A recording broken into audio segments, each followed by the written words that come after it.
Sugar کے patient کو کون سی احتیاطی تدابیر کرنی چاہیے اور اس مرض سے کیسے نجات حاصل کی جا سکتی ہے؟ دیکھیں پہلی بات تو ہے کہ آپ نے اس کو کہا شوگر کا مرض، یہ مرض ہے ہی نہیں. اچھا، یہ مرض نہیں ہے، یہ بیماری نہیں ہے، یہ ایک علامت ہے. اچھا. اسی طرح سے جیسے کہ بلڈ پریشر جو ہے وہ بذات خود بھی ایک علامت ہے.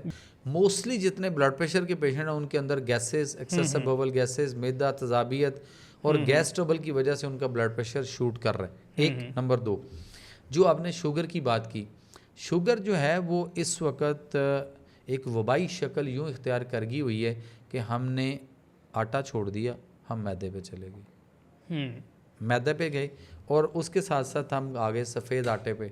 پھر گندم آپ کی جو اس وقت ہے وہ گندم آپ کی اس وقت جو نا جی ایم او فوڈ ہے، اس کے اندر ایک الگ بیولوجیکل وار ہے، بیج آپ کا کہیں اور سے آ رہا ہے. ہم قوم کو سمجھا کر ان مسائل سے نکالنے کی کوشش میں ہیں کہ یار نکل آؤ، کہاں؟ بیک ٹو نیچر، فطرت کی طرف آؤ. اچھا قوم کہتی ہے جنگل میں جائیں، میں کب کہہ رہا ہوں جنگل میں جائیں؟ اور وہیں رہتے ہوئے آپ قرآن کو سمجھ لیں آپ کو کیا سکھانا چاہ رہا ہے.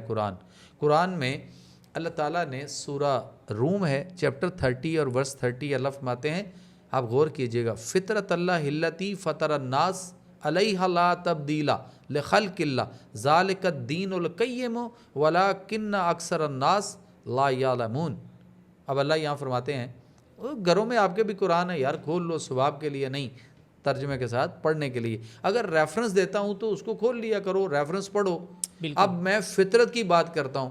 اور اچھا چلیں اس بات کو ترجمہ دے کے پھر اس سے بات کرتے ہیں کہ اللہ نے یہاں اس آیت میں فرمایا یہ اللہ کی پیدا کی ہوئی فطرت، نیچر، یہ اللہ کی پیدا کی ہوئی فطرت جس پر اس نے لوگوں کو پیدا کیا، اللہ کے بنائے ہوئے میں تبدیلی نہ کرنا، تبدیلی نہ کرنا، یعنی اس فطرت اور نیچر کے ساتھ چھیڑ خانی نہ کرنا. آگے اللہ فرماتا ہے یہی سیدھا دین ہے، یعنی زندگی کرنے کا طریقہ. دین کا معنی ہے زندگی کرنے کا طریقہ، سسٹم اور وے آف لائف، ضابطہ حیات. آگے اللہ فرماتے ہیں اسی آیت میں لیکن مگر بہت سے لوگ نہیں جانتے.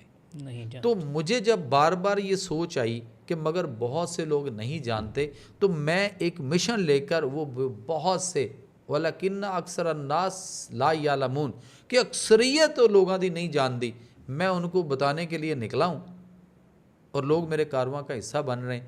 چونکہ فَاسْكُرُونِي أَذْكُرُكُمْ کی بات ہے، ایسے نہیں ہوتا کہ میری بات کسی کے دل میں اترتی ہے تو سر اترے گی نا، کیونکہ یہ بھی ایک فطرت پہ بنا ہے.